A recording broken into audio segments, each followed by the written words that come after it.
Hola, esto es Real Biopolítica. Vamos a hablar de Stonehenge. Sí. Ya en otro vídeo de aquí de Real Biopolítica hemos mostrado el calendario solar que había aquí en Gran Bretaña. Hemos marcado cada uno de los calendarios que había en ese círculo de piedra y hemos contado cada uno de los espacios de tiempo y hemos entendido cómo funcionaba. Ya hemos hecho un video sobre eso, decodificando Stonehenge. Bueno, ahora vamos a hablar sobre esto.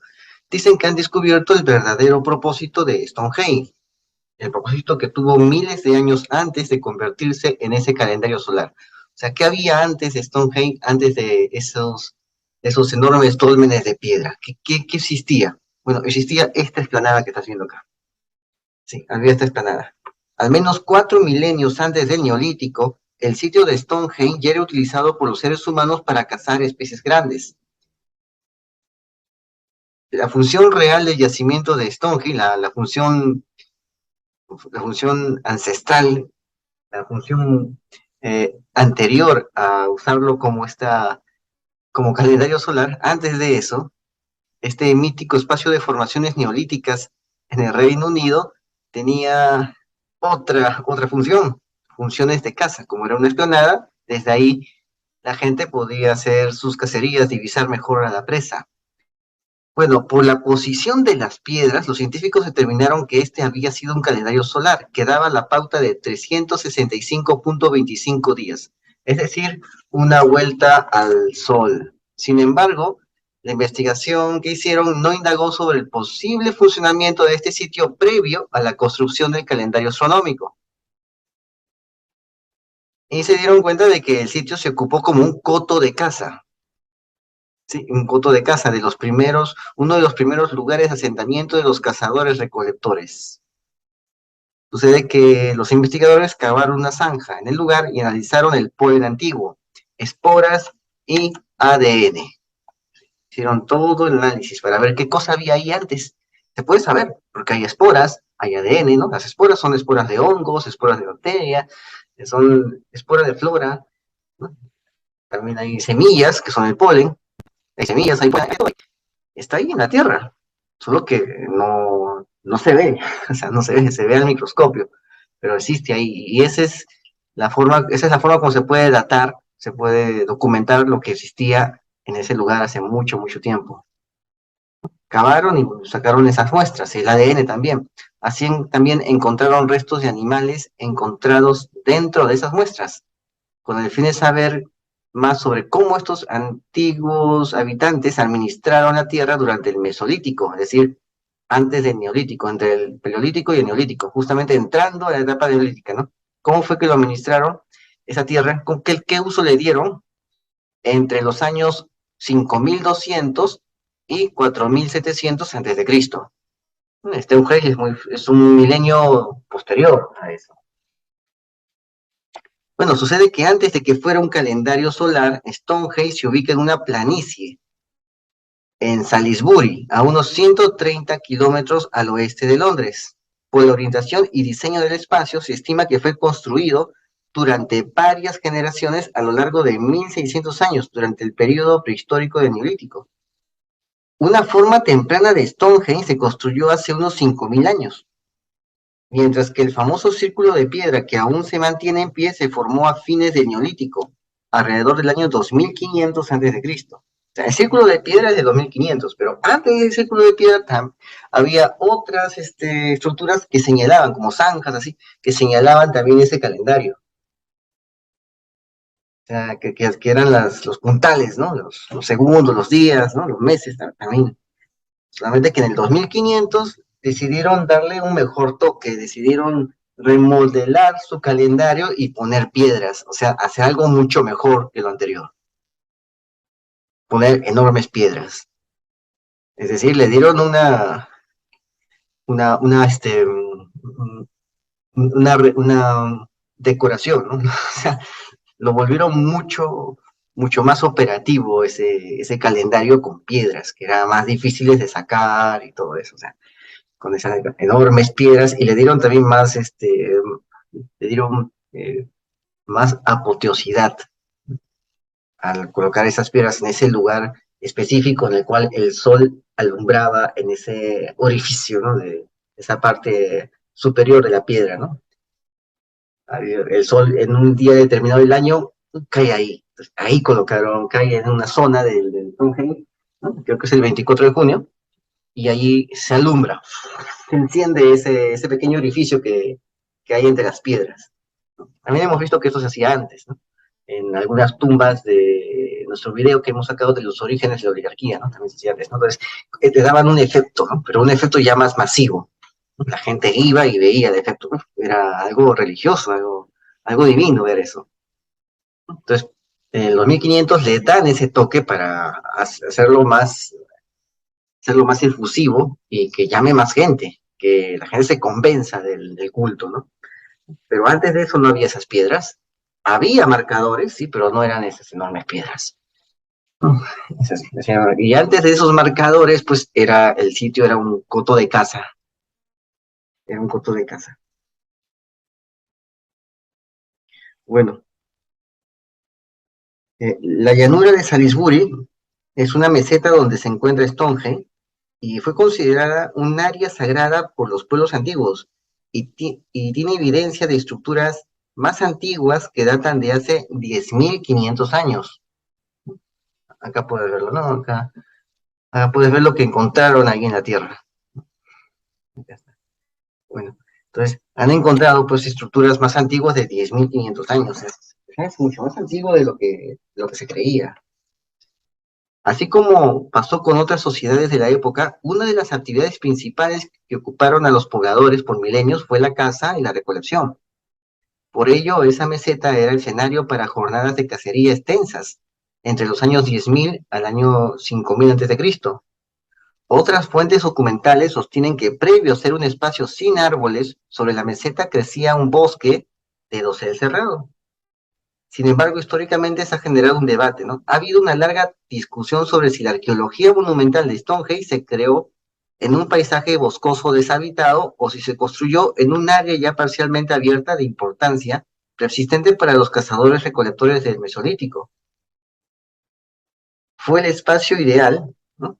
Este lugar, para que especies de herbívoros pastaran. O sea, hay una pradera, una pradera. Entonces, ahí iban los herbívoros y pastaban, y esto trajo a los cazadores del Paleolítico, ya que la meseta se prestaba para capturar presas grandes. Lo más probable, ¿no? Lo más probable es que existiese una continuidad entre estos cazadores recolectores del Mesolítico y los constructores de monumentos del Neolítico o de la nueva era de piedra.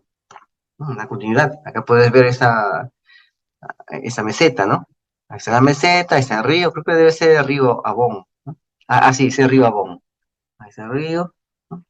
Ahí está la meseta, hay una arboleda, ¿no? Un bosquecillo y hay una pradera.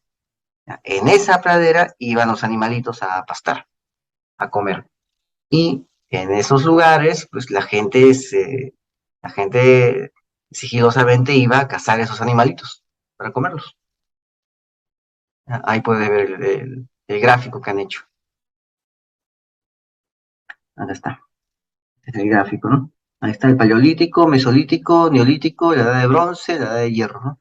Eso es lo que han encontrado. Todo lo que han encontrado, lo están datando acá, ¿no? Han encontrado varias cosas. ¿Ves? Bueno, sucede pues que lo más probable es que existiesen estos cazadores recolectores aquí, ¿no? Y había una continuidad. Lo más probable es que haya una continuidad. Pero en otras palabras, no es como si los constructores de Stonehenge de repente descubrieran el sitio, ¿no? Estuvieran en el sitio y dijeron, este es el lugar indicado, ¿no? No conocíamos que existía un sitio tan bueno como este y vamos a hacer aquí un reloj solar. No, el sitio más bien parece que la gente conocía este lugar desde hace siglos. O sea, la gente ya estaba familiarizada con este lugar aún desde antes de construir ahí un reloj solar de piedra. La gente ya conocía el lugar porque era un sitio donde ellos iban a cazar, iban de cacería. Llega un momento en el cual ya no hay cacerías. Ya se vuelve historia y la gente tiene que construir aldeas ya no campamentos estacionales, ¿no? Construyen aldeas y hacen parcelas, campos de cultivo, granjitas, comienzan a hacer todo eso y ya no cazan. Ya la cacería termina eh, cada vez siendo menos frecuente y la gente se dedica más a la ganadería. Y ahí es cuando la gente ya hace Stonehenge, ¿no? Stonehenge se hace no en la época de los cazadores recolectores, sino en la época de los aldeanos, de los campesinos, de los ganaderos, en esa época. Para entender esto es importante tener en cuenta que los cazadores recolectores, ¿no? Cazadores recolectores típicamente eran nómadas, o sea, no se quedaban en el mismo lugar para siempre. Sin embargo, esto no quiere decir que el sitio donde hoy está Stonehenge se descubriera de repente. Por el contrario, este es un proceso de asentamiento paulatino. O sea, poco a poco comienzan a asentarse ahí, poco a poco. Parece que la gente conocía ese lugar pues desde hace siglos. La evidencia sugiere que al menos el espacio estaba habitado 4.000 años antes de que Stonehenge siquiera empezara a construirse en el Neolítico. Hace 4.000 años antes de que de que existiera Stonehenge y de que existiera que sea una idea de hacer un Stonehenge, ¿no? Hace 4.000 años antes de que se concibiera, aunque sea esa idea, ya el lugar estaba siendo habitado y había gente caminando por ahí con sus lanzas, cazando animalitos, y así. Ya había gente ahí, había personas realizando actividades en ese lugar. Los cazadores recolectores ya habían elegido parte de este paisaje, un claro aluvial, como un lugar persistente para la caza y la ocupación. Milenios antes de que Stonehenge se convirtiera en un calendario solar en el Neolítico, los seres humanos utilizaban la meseta como un terreno de cacería. Con el tiempo se erigirían piedras para representar a dioses primigenios, en torno a los cuales se regirían las vueltas de la Tierra en torno al Sol, las estaciones y eventualmente los ciclos agrarios de la zona. Claro, que representarían a dioses primigenios. Recuerda que en el calendario babilónico, eh, eh, la representación del calendario hacía que el año tuviera 360 días y se representaba eso en un círculo. Y el círculo, como sabes, tiene 360 grados. Cada grado, que va desde la punta hasta el círculo, o sea, la línea de la circunferencia, ¿no? Y regresa de un segmento de la línea de circunferencia otra vez al punto central del círculo. Cada uno de esos ángulos era una casa de un dios, eran 360 dioses. Así era el calendario babilónico. Es muy probable que ellos también hayan hecho lo mismo, pero no con 360, de repente con 12, con 20, no sé, ¿no? Pero quizás con menos dioses, ¿no? Porque cada espacio, cada ángulo era un dios. Entonces, de repente eran sus dioses primigenios. Pues, es así como aparece Stonehenge, ¿no? Primero es un lugar de caza. Se han encontrado que el sitio era una arboleda y han encontrado muchas cosas que atestiguan que ahí hubo actividades cinegéticas, es decir, cacerías de animales durante la época del Paleolítico. Después la gente empezó a vivir así, en aldeitas, en cabañitas, chocitas, ahí en chozas. Comenzaron a vivir ahí y poco a poco comenzaron a juntarse ya en empalizadas, aldeas, y esa gente es la que de un momento a otro eh, por iniciativa de sus sacerdotes, de sus clases dirigentes, comienza a edificar Stonehenge. Bueno, así podemos entender cómo es que las cosas se desarrollan poco a poco. O sea, ya había gente ahí, ¿no? Pero poco a poco se empezaron a desarrollar y de un momento a otro aparece, después de un fuerte trabajo, aparece Stonehenge. Bueno, y después la tradición se pierde, ¿no? Se pierde. Así sucede, muchas tradiciones se pierden. Bueno, esto fue Review Política. Suscríbete, comenta y comparte, hazlo viral y no te olvides, la verdad está a la vista. Saludos.